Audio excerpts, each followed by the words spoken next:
Welcome to Invest. We're talking about investing, finance, and professional development. As the current time of 9:44 a.m. on the Eastern Time on Tuesday, December 6th. Hope you guys have a good week so far. It seems like we're back on a grind again. I am traveling a little bit today. I'm going to Greenwich, Connecticut tonight for a townhouse meeting hosted by JP Morgan, which obviously is my alma mater, and I'm invited to one of their special gala, which is going to be hosted by just a bunch of wealthy folks, or what they call family office, based off Greenwich, Connecticut, being sponsored by the JP Morgan Asset Management Private Bank. So it'll be an interesting experience later today. And then tomorrow morning, first thing in the morning, I'm invited to a breakfast gala hosted by the Robin Hood Foundation, which I'm very, work closely with in partnership. But it's an early call, at 7:45 a.m. So that means, if I'm, commuting from, where I live, it's going to take me about like 45 minutes, an hour. But it's not like you could just like spawn yourself to get there.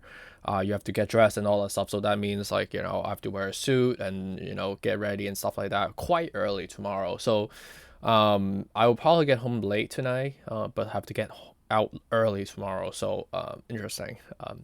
Seems like just more type of like these pseudo work events and travel engagement and things like that. And hopefully you guys are getting used to my non-glasses face. You could see that clearly if you look closely on my nose bridge. You could see the bruise right here. And that's the reason why maybe my glasses is a little bit too heavy. So I've been, more like resorted to contacts now. So yeah, hopefully you guys can get used to how I look with my naked face, right? So let's just take a look at the news front before we dive into technical. Seems like across the spectrum is a relatively suppressed day so far. We've been open on, at 9:30, so been open 16 minutes ago. And it seems like with respect to the overall news, it's a little bit more dampened again. There seems to be some worries around the upcoming CPI, the FOMC meeting that's happening on the 13th and 14th next week. And Jamie Dimon, which is the CEO of JP Morgan, my old boss, he's saying that inflation and eroding consumer wealth may cause recession next year. Basically saying the fact that, if we do not contain the purchasing behavior from consumers, triangulating with the interest hikes, that we should technically, increase the cost of purchasing the goods, right? Chicken will be more expensive, beef will be more expensive, anything that you buy in grocery store, supermarket will be incrementally more expensive as the interest rate go up. So with that being said, also with inflationary pressure, the dollar will be weakened, causing people to not be able to purchase or consume the way that they used to. And then next thing you know, it'll be more of a correlating effect, driving less spending power among just the whole U.S. economy, causing, just a lack thereof in both supply and, demand, causing a recession environment in the U.S. ecosystem. So that's what he's really trying to say. And with respect to some other lingering factor, like the Ukraine-Russian, crisis that we're still seeing, with respect to obviously the oil prices that we still have to sort out geopolitically, and the COVID situation seems like it's still kind of percolating among certain regions of the world. Obviously, China had the lockdown recently. So we see how that goes. And then with respect to other news, you could see that, across the spectrum is a relatively mixed bag. Nothing real specific. It's more talking about, just corporate activities across the spectrum. Nothing really drive the needle beside, the Bitcoin call out of $250,000 by, a well-known billionaire, Tim Draper, who obviously has been very vocal on investing into cryptocurrency, especially in Bitcoin. I actually met him and Jessie. Jessie is his daughter, which she works in venture capital as well. So I've actually engaged with her prior. In the past, $250,000. I don't know. I don't really know how that technically or logically makes sense. Based on a technical, maybe he knows something we don't know, but ultimately this could just technically be a media affectation. And on the opposite side of the spectrum, we have seen call outs from banks saying that Bitcoin can technically reach 4 digits again, like $5,000 specifically.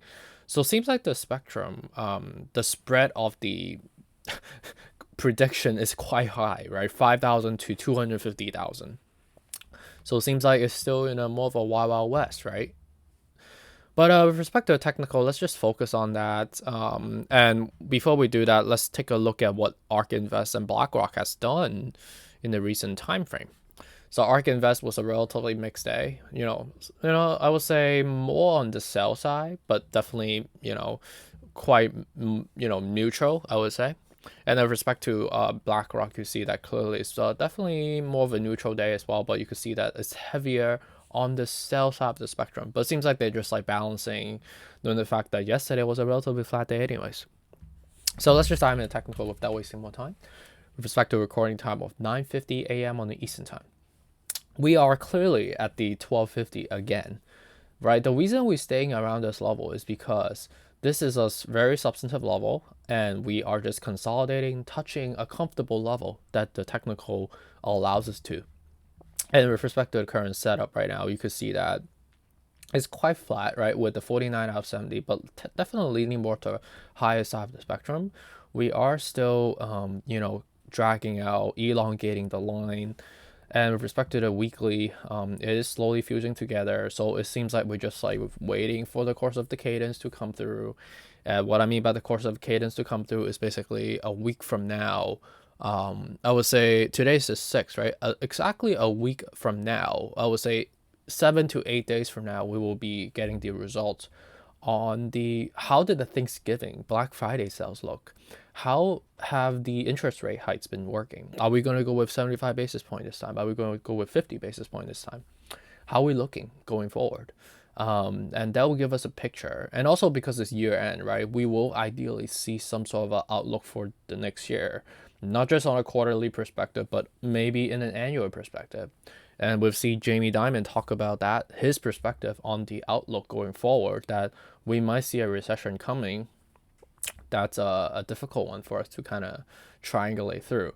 So we have to see how that goes. But eventually, months out, right? Again, months away. I'm talking about like, we're still like in mid of December. So I'm talking about like Q1, Q2, Q3 on forward. We should ideally see some sort of a takeoff. So I think the worst has probably, we've seen that already, right? We're down so much already, like 50, 60, 70% so far. So I think we will see some normalization in a very short frame. But in terms of the macro, monthly perspective, we are seeing a bullish trend going forward. But we just need to sort this out a little bit more. And then with respect to Bitcoin, obviously we're still trading at the same level that we talked about yesterday, so nothing really for us to really repeat. Same thing, right? Monthly still looks bullish. Weekly, it is still looking like we need to kind of correct a little bit, just slightly. On the daily, we are looking to, form this like downward wedge, which is good, right? We ideally need to kind of meet somewhere around like 16,500 again, so like $500 away. And then pump up from here, which can be very logical based on the fact that the technicals are not that extended or elongated. It looks quite tolerable for us to capture this bullish rally for year end, the window dressing effect, right? And then on the SPY front, it seems like we have broken the 400, which makes sense, right? What we need to do is like we form to get depth cross on a daily, which is fair. We need to do that. Weekly still needs to kind of cross down a little bit more, knowing the fact that we're quite extended. Monthly, it is looking like we're about to consolidate and glide. But we do technically need to come down to like the 385 area to just to form this like swoop, right? This cup and handle. You could see clearly we are forming some sort of like a reverse head and shoulder. 1, 2, 3.